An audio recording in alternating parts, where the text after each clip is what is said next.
राम जी राजा बन गए, जानकी जी बगल में। अयोध्या वाले खुश, क्यों? राम जी आ गए, लेकिन हनुमान जी सेवा में। और सबसे ज्यादा डर किसी का लगे तो हनुमान जी का, क्योंकि उनकी इतनी कहानियां अयोध्या वालों ने सुन रखी थी कि इन्होंने मुंह से तो मारा राक्षसों को, पूंछ से ज्यादा मारा। अयोध्या वाले बोले एक काम करो, इनकी जल्दी छुट्टी करवा, इन्हें जाने दो। क्या किया जाए? जानकी जी से कहा आप प्रभु राम से कहो कि इनको भी कुछ दे दो, सोना चांदी जाने दो। जानकी जी बोली हम नहीं कह सकते। क्यों? हमारे ऊपर हनुमान जी का उपकार। क्या उपकार है? जानकी माता बोली जब हम अशोक वाटिका में शोक में बैठे थे तब हनुमान जी ने ही हमारी चिंता को मिटाया, हम नहीं कह सकते। कौन कहेगा? भरत जी से कहो। भरत जी आप कह दो। किससे? राम जी से। क्या? हनुमान जी को अयोध्या से निकालो, निकालो, उन्हें कुछ गिफ्ट टिफ्ट दे दो दीपावली और जाने दो। भरत जी बोले हम भी नहीं कह सकते। क्यों? बोले जब नंदीग्राम में हम मर रहे थे, 14 साल पूरे हो गए थे, तब हनुमान जी ने ही ब्राह्मण भेष बनाकर आकर हमें चिता से ऊपर उठाकर कहा चिंता मत करो, प्रभु श्री राम जानकी जी सहित रावण को मार करके पुनः अयोध्या आएंगे। हम भी नहीं कह सकते। किससे कहें? लक्ष्मण जी आप कह दो। किससे? राम जी से। क्या? हनुमान जी को विदा कर दो। लक्ष्मण जी बोले ना ना ना ना, हम नहीं कह सकते। क्यों? अरे भैया जब हमारे प्राण फंसे हुए थे तो लाय सजीवन, हमारे ऊपर भी हनुमान जी का ऋण है, हम भी नहीं कह सकते। सबने कहा शत्रुघ्न जी से। एक काम करो, तुम्हारे ऊपर कोई कर्जा नहीं है हनुमान जी का, सबके ऊपर तो है, तुम कह दो। शत्रुघ्न जी बोले पूरी रामायण उठा के देखो हम कहीं बोले हैं? तो अयोध्या वाले बोले नहीं नहीं नहीं आप तो कहीं नहीं बोले। तो शत्रुघ्न जी बोले जब पूरी रामायण में बोले नहीं तो द एंड में क्यों बोले? अब सबने विचार किया कौन बोलेगा। जानकी जी बोली घबराओ मत, हम उपाय करेंगे। तुम्हें हनुमान जी की सभा में बैठने से दिक्कत है ना? हाँ, आज से हनुमान जी का सभा में प्रवेश वर्ज्य। हनुमान जी दरवाजे पर गए, पहरेदारों ने बोर्ड दिखाया तुम्हारा अंदर जाना मना है। क्यों? माता जानकी की आदेश। हनुमान जी बोले अब आदेश है तो क्या करें, बैठ गए, बाहर बैठ गए। जानकी माता आई, हनुमान जी ने प्रणाम किया, माँ हमें आज्ञा लगी कि हमें बाहर रहना। क्या बात? जानकी माता बोली तुम दिन रात प्रभु के पीछे पड़े रहते हो, कुछ देर उन्हें फ्री तो रहने दो।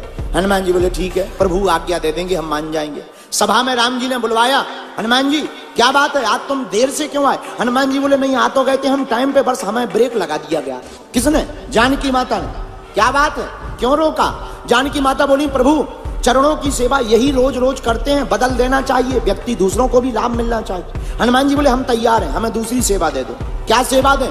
जानकी माता ने कहा है एक काम करो, भगवान को जब जमुहाई आए तो तुम चुटकी बजाना। हनुमान जी बोले हम तैयार हैं। अब भगवान सभा में बैठे, हनुमान जी बुद्धिमताम वरिष्ठम, हनुमान जी ने बुद्धि लगाई कि भगवान उस तरफ देख रहे, कहीं वहीं अगर जमुहाई आ गई और चुटकी ना बजाई तो सेवा बेकार होगी। तो जिस तरफ राम जी मुंह करे हनुमान जी कूद के उसी तरफ पहुंच जाए। अब विचार करो कि नीचे देखे बिना कोई कूदे और नीचे कोई बैठा हो, 2-2.5 घंटा में 20-25 लोग हॉस्पिटल पहुंचे। जानकी माता ने कहा ये क्या है? हनुमान जी बोले सेवा है। अब तो लोग राम जी का मुंह जैसे ही इस तरफ हो गए तो लोग पहले ही पीछे हो जाए कि कूदो। शाम हो गई, हनुमान जी अंदर जाने लगे राम जी के पीछे पीछे। जानकी माता ने रोक दिया, कहां जा रहे? बोले बा जमुहाई दिन में थोड़ी रात में भी तो आ सकती, और जमुहाई आएगी तो हमें चुटकी भी तो बजानी है। जानकी माता ने बोली नो नो नो, अंदर तुम्हारी एंट्री बरजत है, बाहर ही बैठो। हनुमान जी बेचारे बाहर बैठ गए। मन में सोचने लगे आज अंदर जाना मना है, क्या करें? तो जाकर के कनक भवन के महल के ऊपर बैठे। अब मन में सोचने लगे चुटकी बजाने की सेवा है, पर क्या किया जाए? एक विचार मन में आया, बोले हम ऊपर बैठे बैठे रात भर सीताराम गाएंगे और चुटकी बजाएंगे, जब जमुहाई आएगी अपने आप एडजस्ट हो जाएगी। हनुमान जी बैठ गए ऊपर और दोनों चुटकी लगे बजाने, श्री राम जय जय राम। पूरी रात चुटकी बजाई। सुबह हुआ 4 बजे, राम जी जागे और राम जी के मन में ध्यान आया हनुमान जी ऊपर रात भर से चुटकी बजा रहे हो, हमें जमुहाई आई नहीं है। तो राम जी ने इकट्ठी थोक में मुंह बा लिया। जमुहाई के लिए मुंह बाया।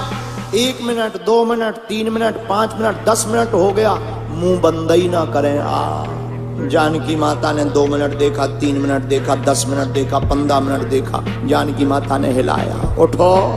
राम जी तो मुंह खोले। जानकी माता को लगा पैरालाइसिस हो गया। तुरंत गुरुजी को बुलाया। क्या बात है? प्रभु को, हमारे करुणा निधान को बीमारी हो गई। गुरुजी आए, क्या हो गया? बोले बीमारी कुछ नहीं है, मुंह खोले बैठे 1 घंटा हो गया, मुंह बंद ही ना हो। गुरुजी आए, वैद आया, वैद ने नाड़ी देखी, बोले कुछ हुआ तो है पर समझ में नहीं आ रहा क्या हुआ। वो बीमारी हो तो समझ में आए, लेकिन गुरुजी तो सब समझते हैं। गुरुजी बोले एक बात बताओ, सब लोग हैं पर हनुमान जी कहाँ? एक जने भागते भागते आए, ऊपर बैठे, ऊपर बुला ले आओ। हनुमान जी को जैसे ही बुला करके कहा, अरे हनुमान जी तुम्हें पता है राम जी को रोग हो गया, रोग। हनुमान जी बोले रोग? हनुमान जी नीचे भागे, और जैसे ही भागे तो चुटकी बजा रहे थे, लेकिन जैसे ही राम जी के सामने गए और देखा प्रभु तो मुंह बाएं बैठे हैं, जमुहाई नहीं है, मुंह खुला है। हनुमान जी ने चुटकी बंद करी, और जहां चुटकी बंद करी सो राम जी ने मुंह बंद कर लिया। गुरु जी बोले इन्हें कोई रोग नहीं हुआ था, असली रोग तो ये है भाई साहब। बोले कौन? ये बोले ये पूंछ वाले। जानकी माता हाथ जोड़ के बोली, भैया सब ड्यूटी में अब्सेंट रहेंगे पर आज से तुम अब्सेंट नहीं रहोगे, आज से तुम परमानेंट रहोगे। वीडियो अच्छी लगी हो तो वीडियो को लाइक करें और चैनल को सब्सक्राइब करके बेल नोटिफिकेशन को ऑल पर सेट करना ना भूलें। जय श्री राम।